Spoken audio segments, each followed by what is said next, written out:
예배를 사랑하는 마음으로 사모하는 마음으로 이 자리에 오신 모든 성도님들 주님 이름으로 문안드립니다. 우리 좌우에 계신 분들하고 인사 한번 나누십시다. 반갑습니다. 사랑합니다. 예, 이렇게 뵙게 돼서 반갑습니다. 저는 이 구포에서 태어나가지고 구포에서 쭉 자랐고요. 한 11년 전에는 우리 교회에서 부목사로 1년 반 정도 섬기다가 대구로 가서 이제 담임으로 사역을 했었습니다. 그러다가 하나님 앞에 약속한 소원이 있어가지고 그 소원을 좀 이루어야 되겠다 그런 뜻이 있어서 호주로 가서 한 4년 정도 사역을 하고요. 이제 비자가 다 만료가 돼가지고 이제 다시 한국으로 이렇게 돌아왔습니다. 이제 지금 우리 은항교회라고 장림에 우리 교단교회가 있는데 거기 선교관이 있어서 거기서 좀 거할 수 있도록 이렇게 허락을 해주셔가지고 한 3개월 정도 거기서 지금 지내고 있습니다. 기억나실 때마다 저희 앞길을 위해서도 같이 기도해 주시면 감사하겠습니다. 제가 한번 기도하고 우리 말씀 나눌게요. 사랑하는 주님, 오늘 귀한 만남들 주시고 또 귀한 주일 주시니 감사드립니다. 주님 앞에 예배를 사모하는 모든 주의 자녀들 주의 말씀으로 충만케 하시옵고 이 시간 성령의 은혜 가운데 깊이 거하는 귀한 한 시간 되게 하여 주시옵소서. 감사드리고 예수님 이름으로 기도드립니다. 아멘. 오늘 우리는 아브라함의 두 번째 거짓말을 다루고 있는 창세기 20장 말씀을 같이 묵상하려고 합니다. 믿음의 조상 아브라함의 이 이야기는 우리에게 여러 가지 교훈을 남겨줍니다. 사실 믿음이 있고 하나님이 원하시는 부르시는 그 길에 헌신하고 달려간 사람이라면 그의 평생에 하나님 앞에 온전함이 이렇게 보여야 되는데 아브라함은 시작부터 또 이 중요한 이삭을 낳기 직전이죠. 이삭을 가지기 전입니다. 이삭을 가지기 직전까지 사람들 앞에 거짓말을 하고 살아갑니다. 왜 이런 일이 생길까? 이 신앙생활 25년을 한 셈이거든요. 75세에 하나님 만나가지고 고향 땅 떠나서 가나안 땅으로 왔죠. 그리고 이제 99세가 되어 갑니다. 99세가 되는 시간을 보면 24년, 5년 하나님을 섬기고 살아왔어요. 근데 지금도 그는 여전히 거짓말이라고 하는 이 죄를 사람들 앞에서 이렇게 내뱉고 살아가고 있는 것입니다. 사랑하는 성도 여러분, 우리는 어떻습니까? 나는 정말 하나님 믿고 사는데 내 인생은 지금도 정말 하나님 앞에 온전하게 살아가고 있는가? 나는 정말 하나님이 원하시는 삶을 잘 이루고 사는가? 천국 백성이 되었다고 하는 것은 하나님의 말씀을 사모하고 하나님의 말씀을 사랑한다는 것은 그 말대로 사는 것이라고 성경이 이야기하지만은 정말 우리의 삶을 돌아보면 우리는 어떤가요? 세월이 지나고 성숙하고 그래서 우리가 더 나은 삶을 살고 있습니까? 아니면 여전히 이 옛날의 죄의 습관을 벗어나지 못하고 있는 것입니까? 물론 제가 이렇게 목회를 하면서 쭉 보니까요, 저 자신을 봐도 그렇고 이렇게 주변 분들을 봐도 그렇고 우리 성도들이 5만 가지 죄를 다 짓는 건 아닙니다. 머릿속으로 생각도 그렇기도 하긴 하지만은 성도들이 5만 가지 죄를 짓는 건 아니죠. 그런데 내 인생에는 다 걸리는 죄가 있어요. 한두 가지가 다 걸려요. 아브라함 같으면 이 거짓말하고 사는 게 딱 걸리는 거예요. 아브라함이 막 다 나쁘게 산 게 아니에요. 다 그 하나가 그의 인생을 계속해서 반복적으로 이렇게 발목을 잡는 것처럼 그렇게 반복되이 나타나고 있다 하는 것입니다. 하나님께서 이 아브라함을 막 책망하지 않으시고 고치시는 거예요. 하나씩 하나씩 가르쳐 주셔서 아브라함을 고치시는 것입니다. 사실 우리 하나님은 우리에게 오셔서 막 나무라시는 분이 아닙니다. 우리 선지서를 읽으면 하나님 많이 나무라시는데 하나님 많이 나무라시는 이유는 뭐예요? 우리가 너무 완고하게 우리 삶을 고치지 않기 때문에 나무라시는 거예요. 나무라시는 거지 우리를 심판하시는 게 아니란 말이에요. 하나님은 자기 백성을 위로하시고 가르치시고 은혜를 주셔서 변화되게 하시는 분이십니다. 여러분 그 하나님과 함께 동행하시는 여러분 되시기를 바랍니다. 오늘 이 시간에는 하나님께서 어떻게 아브라함을 도우셨는가 하는 것들을 함께 묵상하면서 오늘 우리를 하나님 어떻게 도우실까? 오늘 내 속에 있는 이 반복적이고 습관적인 이런 죄들을 내가 어떻게 하나님 앞에 다 이렇게 내어놓을 수 있을까? 함께 같이 묵상하고 은혜를 나누는 시간이 되면 좋겠습니다. 먼저 오늘 이야기를 보면은요, 우리가 그렇게 어렵다고 이해하기 어려운 이야기는 아닙니다. 아브라함의 노년에 큰 위기가 찾아왔는데 하나님께서 개입하셔가지고 이 위기를 아름답게 잘 마무리해 준 이야기가 오늘 본문의 이야기입니다. 배경도 그렇고 이유도 그렇고 상세하게 설명이 되어 있지는 않아서 자세하게 우리가 이 이야기 전부를 알 수는 없지만은 그래도 하나님께서는 우리의 위기 속에 오셔서 우리를 새롭게 하신다. 우리가 배울 수 있다는 것이죠. 우리 창세기 20장 1절 2절 우리 같이 한번 읽어보겠습니다. 어떤 위기가 왔는지 한번 보십시다. 같이 읽겠습니다. 시작. 아브라함이 거기서 네게브 땅으로 옮겨가 가데스와 술 사이 그랄에 거류하며 그의 아내 사라를 자기 누이라 하였으므로 그랄 왕 아비멜렉이 사람을 보내어 사라를 데려갔더니, 여기 보면 인생에 큰 위기가 찾아온 것입니다. 어떤 위기입니까? 어느 나라에 이민해서 갔는데 그 나라의 왕이 자기의 아내를 데려가 버린 거예요. 데려갔는데 그냥 데려간 게 아니고 후궁을 삼으려고 그냥 픽업을 해가지고 그냥 데려간 것입니다. 아내를 빼앗긴 셈이에요. 물론 이건 원인이 이 아비멜렉이라고 하는 그 나라의 왕에게 있는 게 아닙니다. 왜 이렇게 됐냐 하면 아브라함과 사라가 다니면서 그 정착이가 살면서 뭐라 그랬냐면 우리 둘이는 부부가 아니고 오누이 관계다, 그렇게 얘기를 한 거예요.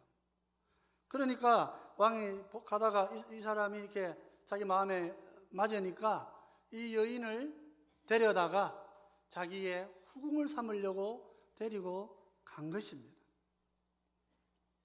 아브라함의 아내 사라는 사실 구원의 역사에서 매우 중요한 여인입니다. 우리가 이스라엘 백성들이 자기 조상을 이야기할 때 아브라함과 이삭과 야곱의 하나님, 그렇게 얘기하잖아요. 그러니까 지금 아직 이삭이 잉태가 되기 전이죠. 가져지기 전입니다. 그런 상황이니까 만약에 사라를 아비멜렉이 데려가 가지고 사라를 자기의 후처로 삼아버리면 어떻게 되겠어요? 이삭이 태어날 수가 없어요. 우리 갈라디아서를 보면 이삭은 예수 그리스도를 나타내는 사람이다, 이렇게 바울이 해석을 합니다. 그러니까 하나님께서 아브라함의 독생자 이삭을 통해서 당신의 독생자 예수 그리스도를 이 세상에 보내실 것을 미리 나타내셔야 되는데 이 사라가 지금 잡혀가 버리면 이 하나님의 큰 구원사에 문제가 생기는 거예요. 큰 위기가 찾아온 것이죠. 여러분, 우리 인생에도 이런 위기가 찾아올 수 있습니다. 내가 하나님 잘 믿고 하나님 잘 섬기고 하나님 잘 따라다녔는데도 불구하고 내 인생에도 어느 날 내가 감당할 수 없는 위기가 찾아오기도 하는 것입니다. 하나님께서, 근데 오늘 본문을 보면은요, 이 급박한 위기를 어떻게 극복합니까? 하나님이 개입하시는 거예요. 하나님이 찾아오셔서 이 문제를 해결해 주시는 거예요. 20장 3절 우리 같이 한번 읽어보십시다. 같이 읽겠습니다. 시작. 그 밤에 하나님이 아비멜렉에게 현몽하시고 그에게 이르시되 내가 데려간 이 여인으로 말미암아 내가 죽으리니 그는 남편이 있는 여자임이라. 이 아비멜렉의 꿈에 하나님이 찾아오십니다. 찾아오셔서 네가 남편 있는 여인을 데려왔으니까 내가 너를 죽일 것이다. 반드시 그 여인을 돌려보내야 된다. 그렇게 얘기하신 거예요. 남편 있는 여자를 빼앗아 왔다. 이 말을 아비멜렉이 들으니까 꿈속이라도 정신을 바짝 차려야 되는 거예요. 호랑이에게 물려가도 정신 바짝 차리라는 우리 속담이 있듯이 꿈이지만 아비멜렉이 정신을 번쩍 든 거예요. 자기는 사실 아무 잘못을 안 한 거예요. 그죠? 자기가 잘못한 게 아니란 말이에요, 이거는. 그래서 4절 5절에 그 신에게, 자기가 잘 모르지만 그 하나님에게 이렇게 변명을 합니다. 우리 4절 5절 같이 읽어보십시다. 시작. 아비멜렉이 그 여인을 가까이 하지 아니하였으므로 그가 대답하되 주여 주께서 의로운 백성도 멸하시나이까. 그가 나에게 이는 내 누이라고 하지 아니하였나이까. 그 여인도 그는 내 오라비라 하였사오니 나는 온전한 마음과 깨끗한 손으로 이렇게 하였나이다. 변명하는 거야. 하나님, 내가 당신 누군지 하나님 누군지 잘 모르지만은 어떻게 신이 의로운 사람을 심판합니까? 제가 데려온 건 불의하게 데려온 게 아닙니다. 그 얘기하는 거예요. 분명하게 아비멜렉은 불의하게 사라를 데려온 건 아니었어요. 충분히 절차를 밟아가지고 그렇게 데려온 거란 말이에요. 그래서 자기가 신 앞에서 그렇게 깨끗한 마음과 온전한 마음과 깨끗한 손으로 내가 한 겁니다. 그죠? 사실 이 사건은 뭡니까? 믿는 사람이 안 믿는 사람한테 거짓말해가지고 그 사람을 곤란하게 만든 경우예요. 우리 안 믿는 사람 때문에 믿는 사람이 억울한 일 당할 때가 있습니다. 그 우리가 고난이라 그렇게 말합니다. 그냥 거꾸로예요. 거꾸로. 믿는 사람이 거짓말을 해가지고 안 믿는 사람이 혼이 나는 경우가 되는 거예요. 그러니까 이 사람이 하나님 앞에 항변을 한 것입니다. 그래서 하나님께서 그 얘기를 들으시고 6절, 7절 상반절에 이렇게 얘기하십니다. 여기까지 같이 한번 읽어보십시다. 시작.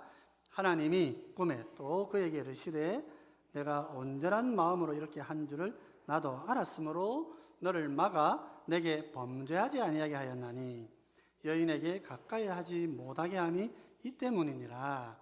이제 그 사람의 아내를 돌려보내라. 이렇게 하는 거예요.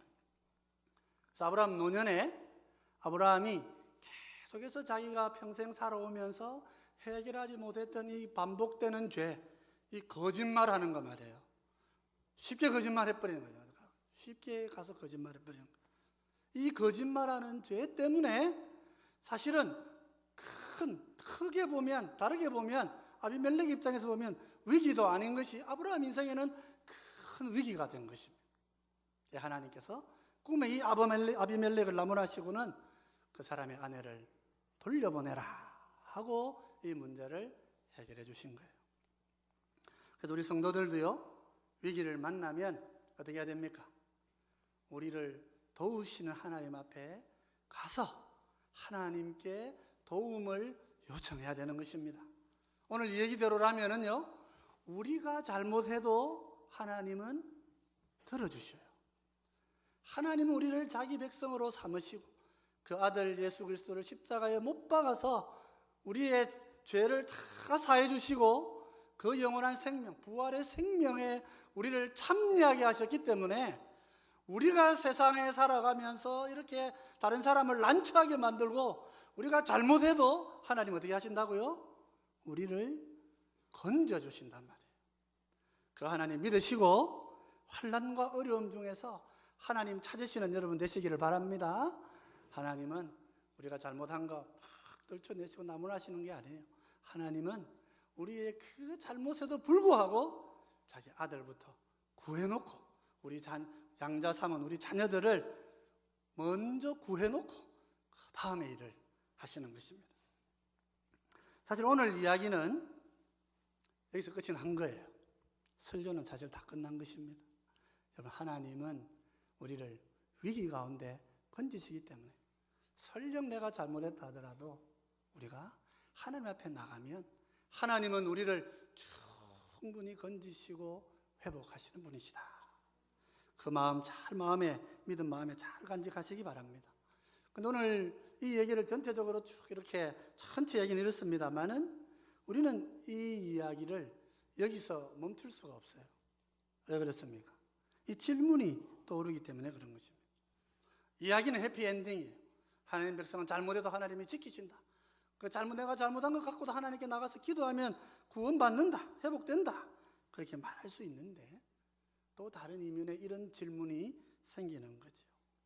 왜 아브라함은, 이 믿음의 사람은 자신의 평생을 살아오면서 이 거짓말하는 문제를 해결하지 못하고 여기까지 와서 이 노년의 시간에 이제 이삭을 가지기 직전에 이 순간까지도 왜 이렇게 거짓말을 하며 살아가고 있는가? 무엇이 이 사람의 마음 속에 있는 문제인가 하는 것이 궁금해진다 하는 것이죠. 믿음의 사람이라면 당연히 죄에서 떠나야 됩니다. 당연히 죄를 떠나고 하나님이 원하시는 거룩한 삶을 통해서 온 세상 사람들 앞에 하나님의 영광을 나타내며 살아야 됩니다. 사람들이 이 사람 보면 정말 하나님 살아계시구나 하고 그렇게 믿게 만들어야 그게 하나님 믿는 사람이죠. 아브라함쯤이면 또 어때요? 우리가 아브라함 정도면 충분히 그렇게 살았을 것 같아요. 근데 아브라함의 인생에는 반복되는 습관이 이렇게 나타나고 있다는 거예요. 계속해서 죄를 범하고 살아가고 있다 하는 것입니다. 우리는 아브라함의 이 죄의 습관의 원인이 무엇인가 하는 것을 한번 살펴볼 필요가 있습니다. 당장 아비멜렉이 아브라함을 불러서 취조를 해요. 뭐 제일 억울하잖아요. 자기는 막 아무 잘못도 안 했는데 막 하나님이 꿈에 나타나가지고 막 죽인다 그러고 이러니까 이게 도대체 무슨 일이냔 말이에요. 그래서 아브라함을 부릅니다. 취조합니다. 그래서 왜 나한테 거짓말을 그래 했냐고. 하나님 앞에서 살아가는 사람은 왜 내게 와가지고 거짓말을 해가지고 나와 내 나라를 이렇게 위기에 빠뜨렸냐. 도대체 무슨 생각으로 그렇게 한 거냐 하고 아비멜렉이 아브라함에게 물어요. 여러분 사실 우리 세상이 교회에게 묻는 시대가 됐습니다. 세상이 교회에게 물어요. 왜 매주 예배 드리고 왜 매주 성경 읽고 왜 매일 기도한다는 사람들이 왜 밖에 나서 거짓말 해가지고 우리를 이래 위기에 빠뜨리나. 지금 다 그런 꼴이 돼버렸어요. 아비멜렉이 아브라함에게 묻습니다. 아브라함 대답 이렇게 해요. 우리 11절 12절 같이 한번 보십시다. 같이 읽겠습니다. 시작. 아브라함이 이르되 이곳에서는 하나님을 두려워함이 없으니 내 아내로 말미암아 사람들이 나를 죽일까 생각하였으며 또 그는 정말로 나의 이복누이로서 내 아내가 되었음이니라. 이유를 두 가지를 설명하죠. 우선 12절입니다. 12절을 보면 우리가 이제 아브라함과 사라의 관계를 좀 알 수 있겠죠. 엄마가 달라요. 배달은 남매였단 말이에요. 그래서 이 두 사람이 사실 오누이가 맞습니다. 실제로 오누이라고 해도 맞죠. 근데 결혼을 했어요, 두 사람이. 이 옛날 시대의 풍속이니까 또 다른 저 근동의 풍속이니까 우리 민족은 좀 다르죠. 우리 민족이 그런 일이 어떻게 가능하나 이렇게 생각하겠지만은 그 시대에 다 받아들였던 그 사회의 문화라고 보시면 이해가 되실 것 같아요. 그죠? 이 둘이가 결혼을 한 거예요. 그러면 어떻게 됩니까? 계속 오누이입니까? 두 사람이 결혼해서 계속 오누이를 하면 됩니까? 아니지요. 여기 이제는 남편과 아내라고 해야 되는 것입니다. 이제는 부부라고 하고 살아야 되는 거죠. 그러니까 사실 이 12절은 핑계예요. 그렇게 보면 말이 안 되는 이야기인 거예요. 결혼했는데 왜 오누이라고 하고 다니냔 말이죠. 그 원인은 11절에 있는 것입니다. 11절이 뭐예요? 사람들이 나를 죽일까 생각했다는 거예요. 내가 이렇게 쭉 낯선 동네를 다니다 보면 내가 이방인이니까 내 아내를 데려가려고 사람들이 나를 죽일까 하는 생각이 있어가지고 내가 그 생각 때문에 거짓말을 했습니다. 이러는 거예요.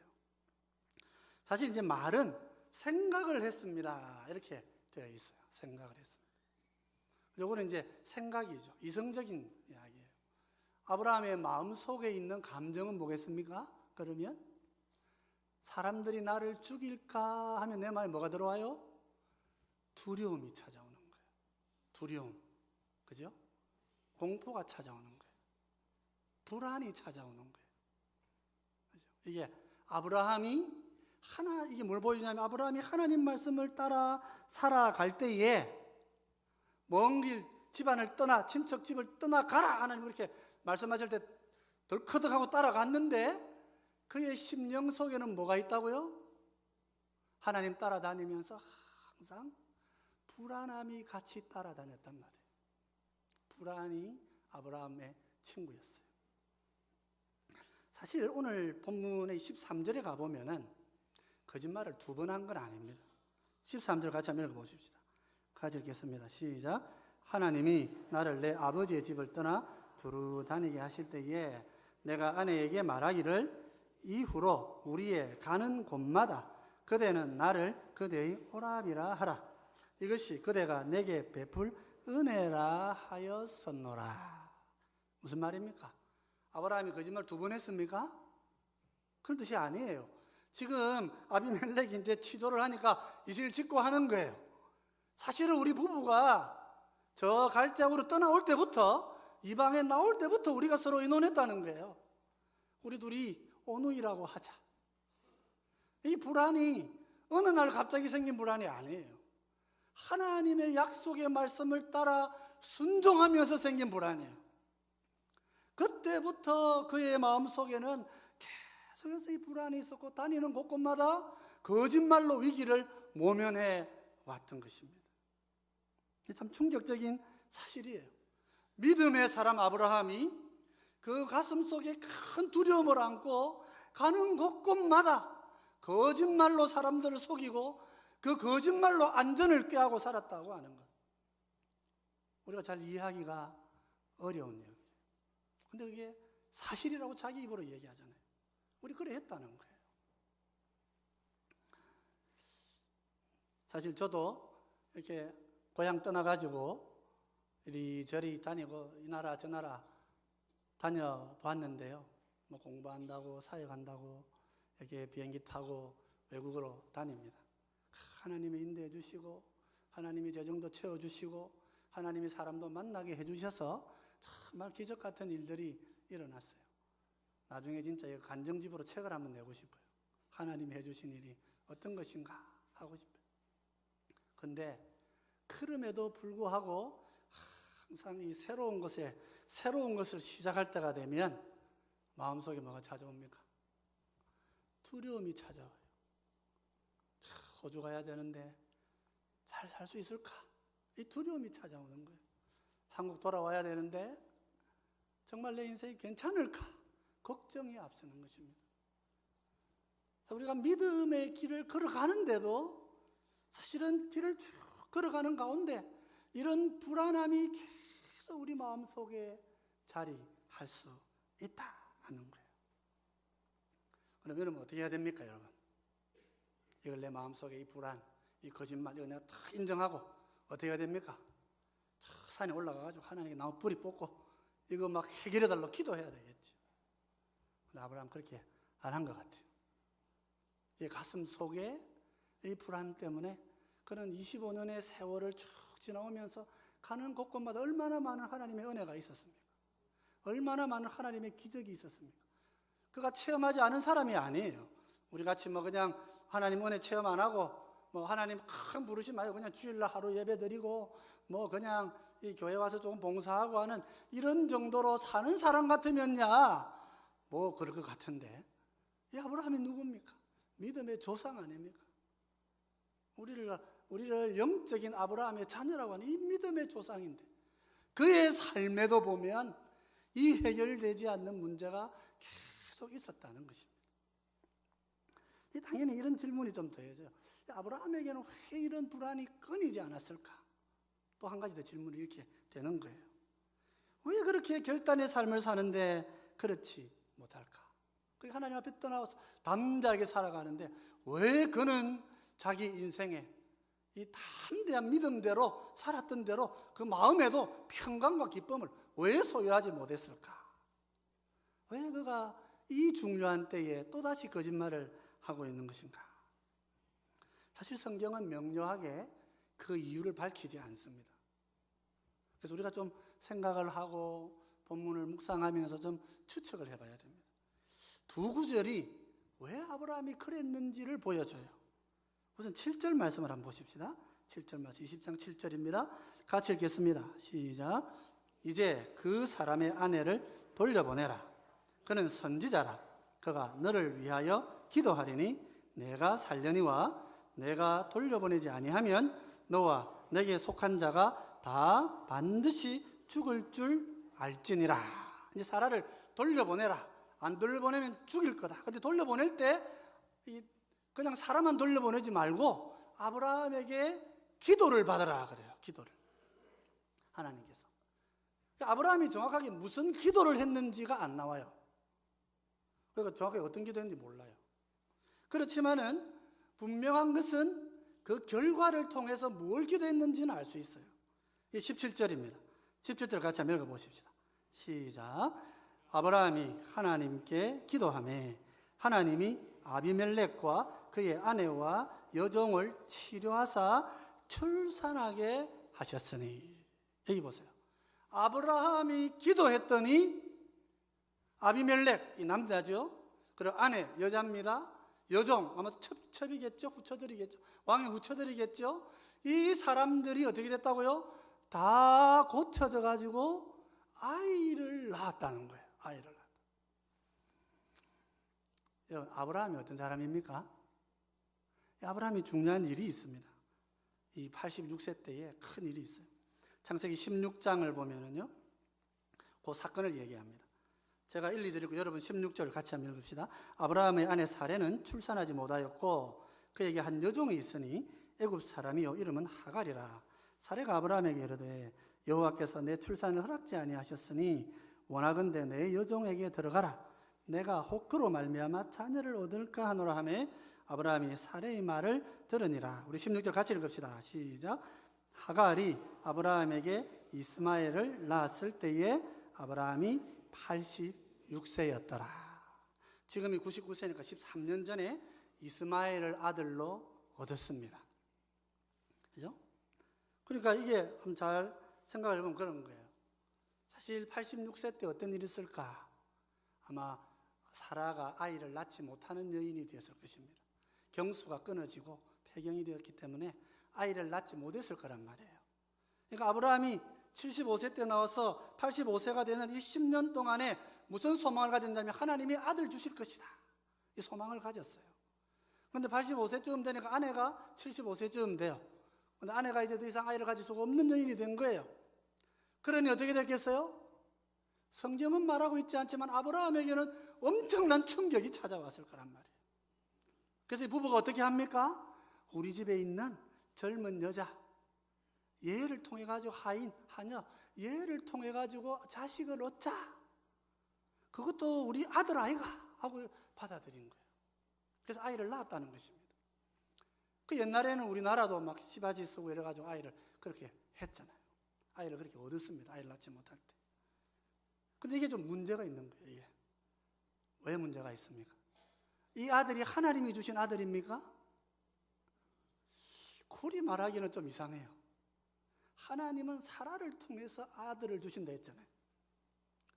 근데 자기는 어떻게 했어요? 이제 경수가 끊어지니까 아이를 못 낳는단 말이에요.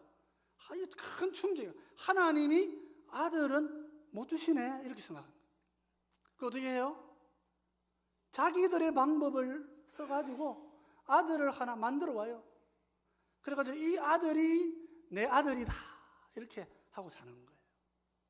하나님이 아들은 못 주시는 분인 거예요. 그래서 99세 때에 천사가 와가지고요, 아들을 내년에 낳을 거다 이렇게 얘기하니까 아브라함이 이렇게 얘기해요. 창세기 17장 17절 18절 같이 읽어보십시다. 같이 읽겠습니다. 시작. 아브라함이 엎드려 웃으며 마음속으로 이르되 100세 된 사람이 어찌 자식을 낳을까? 사라는 90세니 어찌 출산하리요? 하고 아브라함이 이에 하나님께 아뢰되 이스마엘이나 하나님 앞에 살기를 원하나이다. 그죠? 하나님이 진짜 천사를 보내가지고 진짜 아들을 주시겠다고 오셨어요. 사라는 경수가 끊어지고 애 못 낳아요. 그런데 하나님이 아들을 주겠다 하시는 거예요. 마음속에 웃음이 팍 튀어나오는 거예요. 웃음이. 그러고 뭐라 그럽니까? 우리가 그럴 줄 알고 다 아들 만들어 놨습니다. 요 아들을 하나님이 복 주시면 됩니다 하고 웃었다는 거예요. 사라는 뭐라 그랬습니까? 18장 11절 12절 읽습니다. 같이 한번 읽어보십시다. 시작.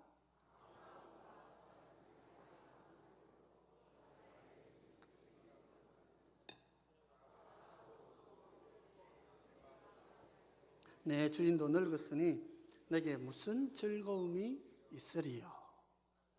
아브라함과 사라가 하나같이 하나님의 천사가 왔을 때 웃었다고 되어 있습니다. 이 사실 비웃음이에요. 비웃음. 21장에 가보면 사라가 아이 낳고 정말 좋아합니다. 히브리서에 가보면은 아브라함이 믿음으로 이삭을 얻었다고 그렇게 얘기합니다. 그때 기뻐했다 그러죠. 근데 처음부터 그렇게 한 게 아니에요. 처음에는 하나님이 말씀하신 천사의 이야기를 비웃었어요. 아유, 하나님 그거 필요 없다고. 무슨 지금 이 나이에 애를 낳는다고. 그래서 하나님이 해주시는 진짜 하나님의 약속의 말씀이 성취되는 그 순간에 하나님의 말씀을 비웃습니다. 이 차하크라는 단어인데 여기서 이삭이라는 말이 나와요. 그가 웃었다는 거예요. 이 웃음은 처음에는 비웃음이 기쁨의 웃음으로 바뀌었다. 그렇게 우리가 이해하는 거예요. 이게 무슨 말이에요? 아브라함이 지금 이 세상을 이렇게 쭉 살아가 하나님 가라시는 곳으로 쭉 다니지만은 그 마음속에 뭐가 있습니까? 하나님 말씀이 전부는 아니다 이렇게 얘기하는 거예요. 그 말 그대로 다 안 되는 것도 있다. 어떤 거는 우리 힘으로 해야 된다. 하나님 못 해주시는 게 있어. 내가 자식 못 주시잖아. 경수 끊어지면 애 못 낳잖아. 지금까지 애 못 낳잖아. 애 못 낳는 거 하나님 못 하시는 거야. 그러니까 우리끼리 해결해야 될 일이 있는 거야. 기독교인 신앙생활 한다고 하나님 100% 믿고 다 하면 안 돼. 이스마엘이 우리가 이거 만들어 놨잖아. 이거 없었으면 어떨 뻔했어. 그리 살았던 것입니다. 그리 사니까 마음이 어때요? 계속 하나님이 그것만 그런 게 아니죠. 어려움이 생기고 힘듦이 생기는 순간순간마다 하나님을 믿지 못해요. 하나님을 신뢰할 수가 없어요. 어떻게 해요? 자꾸 더 불안이 쌓여가는 거예요. 불안이 쌓이니까 어떻게 해야 돼요? 거짓말이라도 붙잡고 살아야 되는 거예요. 거짓말이라도. 그는 하나님을 믿을 수가 없고 신뢰할 수가 없고 불안은 가중되면서 하나님의 말씀대로 살지 못하고 거짓말을 붙잡고 사는 사람. 한편으로는 하나님의 사람인데 한편으로는 거짓말의 사람이 되어 그렇게 살아왔더라는 것입니다. 살아온 거예요. 우리 생은 어떻습니까, 여러분? 우리는 정말 하나님을 100% 신뢰합니까? 예수 믿으면 오늘 죽어도 천국 가고 예수 믿으면 내 인생이 하나님 나라에 확실하게 들어가서 이 세상의 어떤 고난과 아픔과 어려움 속에서도 내 영원한 생명이 확실하게 보장된다. 그래서 내가 하나님 말씀대로 내가 100% 순종하며 살 거다. 여러분 그렇게 믿고 삽니까? 아니면 그 교회에서 하는 말이 돼. 그거 다 믿으면 안 된다고. 그거들 하나님 못하는 게 있어. 그냥 조금 우리가 만들어야 돼. 우리가 만들어가지고 대충 해놔야 돼. 이스마엘이고 없으면 어떨까요? 그래서 하나님 우리가 다니면서 거짓말하고 믿음의 사람이 거짓말하는 사람이 되는 거예요. 그래서 세상이 우리에게 부탁해요. 제발 거짓말하지 말라고. 성도들이 좀 믿음대로 살아달라고. 그렇게 얘기해요. 이런 위기의 때에 하나님께서 아브라함 부부를 고치시는 거예요. 어떻게 고치십니까? 하나님 막 책망하십니까? 막 불 던지고 막 그래 하십니까? 그래 안 하셔요. 그렇게 하신 건 아니에요. 어떻게 하셔요? 하나님이 아브라함을 깨닫게 하시는 것입니다. 남자와 여자 왕이 선지자 앞에 기도받으러 나옵니다. 두 왕과 왕비가 또 그 후궁들이 쭉 앉아가지고 이렇게 무릎을 꿇고 기도를 받으러 나왔습니다. 거기에 아브라함이 손을 얹고 기도합니다. 기도하는데 무슨 기도를 했는지는 모르지만 자녀를 달라고 기도한 것 같아요. 결과를 보면 기도합니다. 하나님 이 사람들에게 자녀를 주십시오.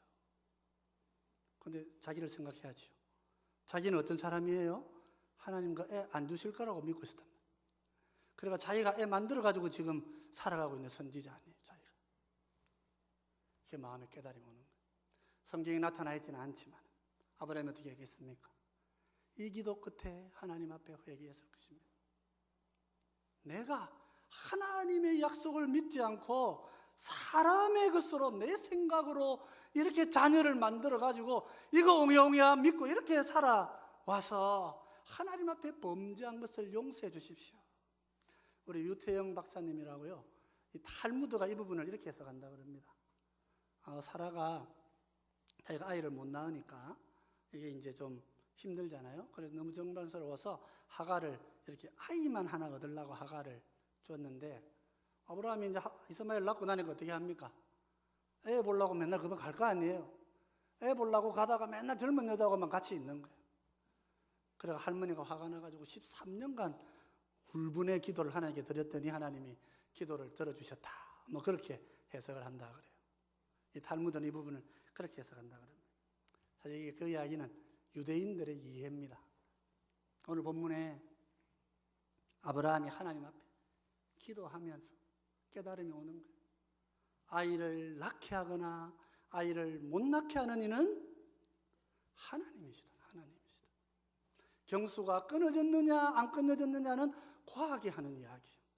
세상이 하는 이야기, 내 경험이 하는 이야기이지 그게 하나님의 능력을 좌지우지할 수 있는 아무것도 아니라는 사실을 깨닫게 되는 거예요. 그러니 회개했을 것입니다. 그 밤에 집에 가서 몸을 씻고 아내와 함께 하나님 우리에게 아이 주실 것이다 생각하고 아내와 함께 부부의 밤을 보내는 것입니다. 여러분, 사라가 남편을 주라고 부릅니다. 내 주가, 그렇게 얘기합니다. 이 내 주라고 언제 부릅니까? 이때 부르는 거예요. 전체 배경을 연구해 보면 그 할아버지가 애 낳겠다고 밤에 자기 방을 찾아오는 거예요. 그리고 이 영감님이 지금 그렇게 왜 이래 안 한다는 거예요. 하나님의 뜻이 당신을 통해서 내게 이루어지기를 원합니다 하고 그걸 받았다는 거예요. 그래서 이삭이 가져진 것입니다. 이삭은 동정녀 탄생처럼 하나님이 씨를 주신 게 아니에요. 이삭은 아브라함의 씨란 말이에요. 그렇게 믿음이 회복되어지고 21장에는 아들을 얻어 잔치하는 아브라함과 사라의 노래가 나옵니다.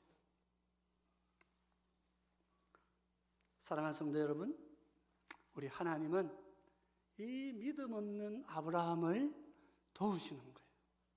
깨닫게 하시는 거예요. 환난과 어려움 속에서 하나님이 전지전능하시고 하나님이 나를 구원하시고 하나님이 나를 온전히 책임지실 수 있는 분이시다. 나의 안전과 내 생명은 오직 하나님 손에 있는 것이지 적당하게 내가 뭐 보증되는 거 하나 만들어가지고 이스마엘 들고 다니면서 이거 없으면 어땠을까 하고 그렇게 살아가는 것이 아니란 말이에요. 그렇게 살았기 때문에 그렇게 살다 보니 하나님을 신뢰할 수가 없고 하나님을 믿지 못하니 불안이 싹트고 하나님의 사람인데 거짓말을 의지하고 살아가는 그런 믿음의 사람이 되어버린 거예요. 형편없는 믿음의 사람이 되어서 하나님 앞에 서 있게 된 것입니다. 이제 하나님 어떻게 하셔요? 막 번개 던지고 막 이렇게 그렇게 안 하시고 몽둥이 들고 안 하시고 깨닫게 하시는 거예요. 어려움을 통해서 알게 하시는 거예요.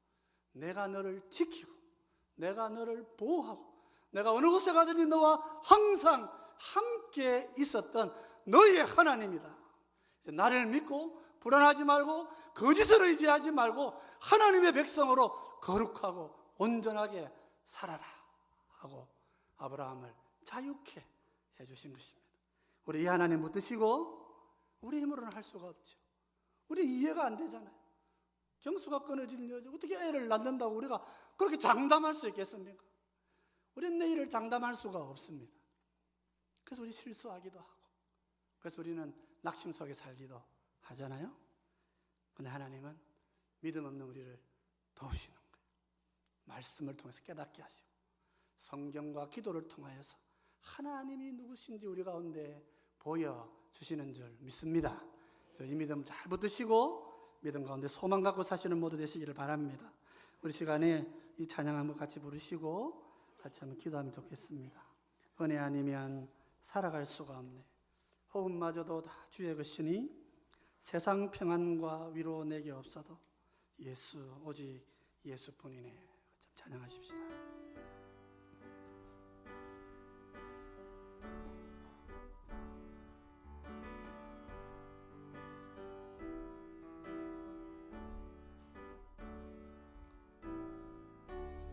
은혜 아니면 살아갈 수가 없네.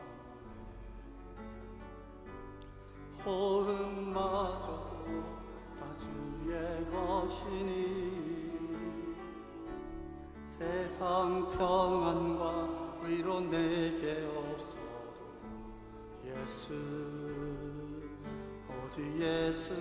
은혜 아니면 살아갈 수가 없네.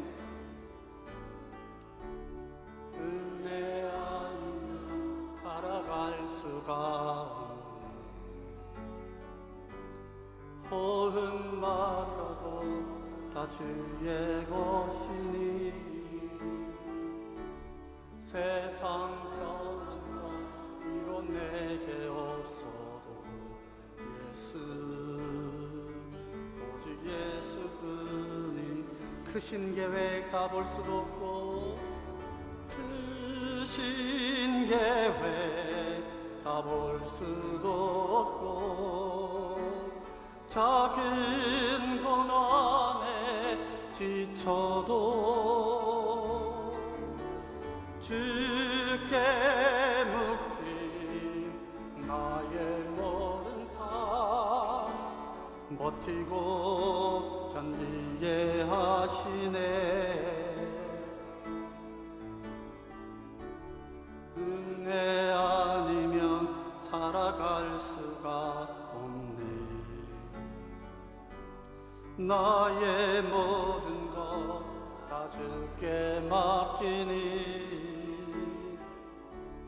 참된 평안과 위로 내게 주신 주 예수, 오직 예수. 우리 크신 계획 다 볼 수도 없고 한 번 더 하십시다. 크신 계획 다 볼 수도 없고 작은 고난에 지쳐도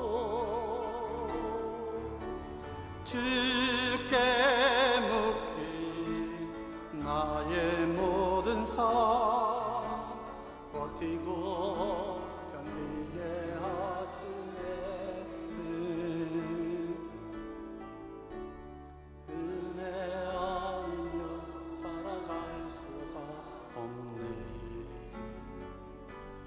나의 모든 것 다 주께 맡기니 참된 평안과 위로 내게 주신 주 예수, 오직 예수뿐이네. 아멘. 그 시간 기도하십시다. 하나님, 아직도 여러 가지 죄 속에 있습니다. 우리 하나님 믿고 살지만은 참 믿음의 사람이지만은 내 속에 여전히 이 죄로 내가 신음하고 내가 이 죄 때문에 괴로워하고 고통스러워합니다. 하나님, 주님 오셔서 우리에게 믿음 주시고 주님만을 신뢰하고 붙들어서 모든 불안과 염려와 근심을 주께 맡기고 오직 천국을 소망하고 천국의 기쁨을 누리며 사는 우리 하나님 백성 되게 해주십시오. 우리 주여 한 부르 같이 한번 기도하십시다. 주여, 아버지 하나님, 이제 우리에게 말씀 주시니 감사드립니다. 우리는 연약하고 죄 가운데 삽니다. 하나님, 은혜를 주시고 믿음 가운데 여기까지 오게 하셨지만 여전히 죄 속에 우리가 허덕일 때가 있습니다. 믿음을 의지하지 않고 죄를 의지하며 살 때가 있습니다.